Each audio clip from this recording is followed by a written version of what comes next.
Poslušate podcast Radia Ognjišče. Slovenci po svetu.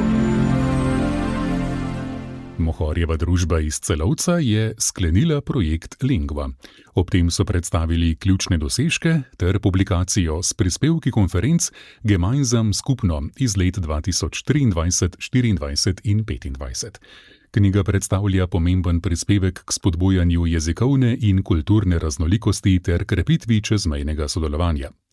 Projekt Lingva je bil sofinanciran iz Evropskega sklada za regionalni razvoj v okviru Interreg programa Slovenija-Avstrija 2021-2027 in strani dežele Koroške.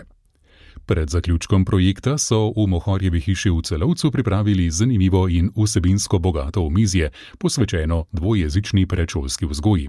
Na dogodku so sodelovali strokovnjaki s področja dvojezične predšolske vzgoje z obeh strani meje.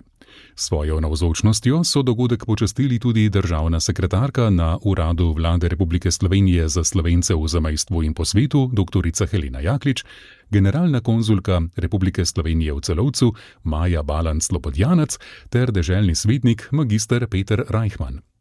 Mohorjeva družba je bila ustanovljena 27. julija 1851 v Celovcu, torej bo konec tega meseca minilo 175 let od ustanovitve.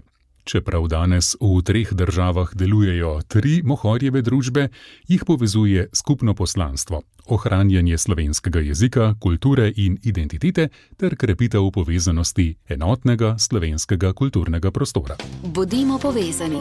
Naše podcaste lahko preko aplikacije na svojem pametnem telefonu, tablici ali računalniku poslušate kjerkoli in kadarkoli.